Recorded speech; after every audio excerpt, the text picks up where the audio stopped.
Hello, and welcome to my channel, Jinyan Herbs. My name is Jennifer Nahan, and I am an acupuncturist and herbalist. Throughout this channel, we will be exploring the science behind herbs and natural medicine. For example, if you look inside ginseng, it has a chemical called ginsenoside, which could have antioxidant effects on the human body like that of vitamin C. But how does all of this work in the body? I often have people asking me how acupuncture and natural medicine work. So I have put together this quick video to demonstrate the science behind these ancient modalities and give a better understanding of how the body functions. A reason why natural medicine has been so confused by many is because the terminology used from ancient times is literally just another language to explain the same terms we have today. For example, the Chinese and Ayurvedic medicine used terms such as qi, prana, yin, and yang to diagnose a patient. This is how people have been mystified about natural medicine because when people talk about these terms, they are speaking another language without translating it. It would be like someone trying to speak French when you only spoke English and then not giving you a translation. You would have no idea what they were talking about. Yet, this is what is happening in the example of ancient medicine. One example of the translation of ancient terms refer to the words qi, used in Chinese medicine, and prana, used in Ayurvedic medicine. Even though these two terms are from different cultures, they both refer to energy in the body, which literally translates into our modern language as nerve conduction. So with that said, let's get into how this actually works. In order to explain nerve conduction, I have a picture of the human body. The human body is made up of different nerves that run from the head, into the spinal cord, into the eyes, connecting organs, and throughout the entire body. If one of these nerve channels becomes deficient or even overexcited, it alters the flow through the body, and when that flow is disrupted, well, that is when disease or pain can happen. So in order to explain how acupuncture works, I will put up the picture of the nerves in the human body again. Let's take, for example, an acupuncture point on the side of the wrist that targets the lungs and respiration. This point is close to a branch of the radial nerve. By sticking a needle below the surface of the skin, you add a stimulation that excites the nerves and sends a signal up the arm and into the spinal cord of the neck, and then the lungs and diaphragm via the radial nerve. Now, our ancestors were pretty smart because thousands of years ago, they knew they were targeting a channel from the wrist that benefited respiration of the lungs by way of the radial nerve, but they just did not call it the radial nerve. They also somehow knew that the signal would travel up to the neck around the spinal process of cranial number 5 from the radial nerve. From there, the signals targeted other nerves, possibly the phrenic nerve that is connected to the diaphragm and is responsible for respiration of the lungs. This is how a point on the hands can benefit breathing with nerve conduction when stimulated, and is something that even today's science is just beginning to explore. Pretty brilliant for thousands of years ago. Another example is a point between the thumb and index finger that targets a branch of the median nerve, which has been linked to migraines and headaches if you have carpal tunnel syndrome. Therefore, by introducing nerve conduction with the use of a stimulation on or below the surface of the skin, you can open up the channel and feel relief. This is how movement gets put into the body and explains not only how acupuncture works, but massage and acupressure.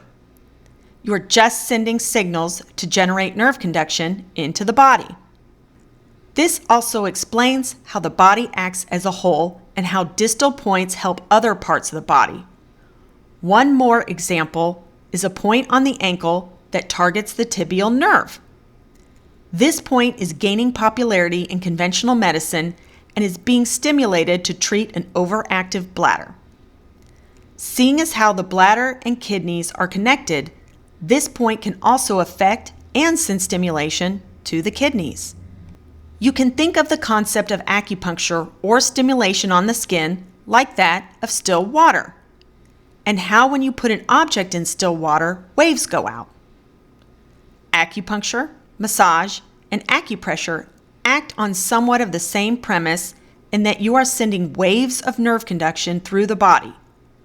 This conduction can open up blocked channels and make a person feel better again. I tell people that the human body is an electromagnetic field continuously oscillating nerve frequencies at all times, and that this conduction is of utmost importance to maintain health. Well, people look at me funny when I say that, but think about it. When someone is hooked up to an electrocardiogram, the frequency pattern of the heart is measured, and if there is no nerve conduction, then the frequency pattern stops and flatlines. Another example of generating nerve conduction is the use of a defibrillator. Although very much more of an extreme example than acupuncture, this can give a large wave of energy to incite movement, as it is sending a high voltage frequency to excite the nerves around the heart and regain circulation quickly if the heart has stopped. Again, this is different than acupuncture or massage, but I just used this extreme example to show how important nerve conduction can be for not only revival, but overall health. Now that you have an idea on how nerve conduction works, let's take a look at herbal medicine. Herbs and food contain chemicals. For example, cinnamon contains a chemical called coumarin. Coumarin has a sweet odor like that found in vanilla and may act as an appetite suppressant. So how do these chemicals process in the body? As chemicals from herbs, such as coumarin found in cinnamon, are eaten, they make their way down the esophagus and into the stomach. Once they are broken down in the stomach, they are passed to the intestinal wall and are sent through the bloodstream to the appropriate areas of the body. The chemicals from these herbs or food are made up from atoms such as hydrogen, oxygen, carbon, and nitrogen. For example, here are the structures of coumarin and vitamin A. As you can see, they are different combinations of atoms. These atoms come together to make a chemical and have bonds. When put in the body, each chemical may or may not match up to the chemistry of your body. If the bonds do not match up in your system, then they can cause a reaction, and that is why what makes one person feel great will harm another, as everyone's chemistry is different. Let's take the example of coumarin again. Coumarin can inhibit the uptake of vitamin K, and while some people may need that for optimized health, others may not. When you get the appropriate chemicals into a person, the bonds link up to balance their blood, which in turn allows for better nerve conduction in the body. Again, everyone is chemically doing something different, so what works for one person may not work for the other. We all have a different fingerprint, and we all have a different chemical blood print. Therefore, it is not one product that will benefit someone, but rather a program that can balance the chemical needs of the individual. This concludes my quick synopsis on how natural medicine works. As you can see, it is all about the balance of chemistry and nerve conduction, or, if you would like to use the terms of our ancients, a balance of qi for harmonious health. I have also written a book that goes into more detail on the science of natural medicine, and I will put a link for that below. Thank you so much for watching my video, and hit that like and subscribe button for more exploration on herbs and natural medicine, and have a healthy day.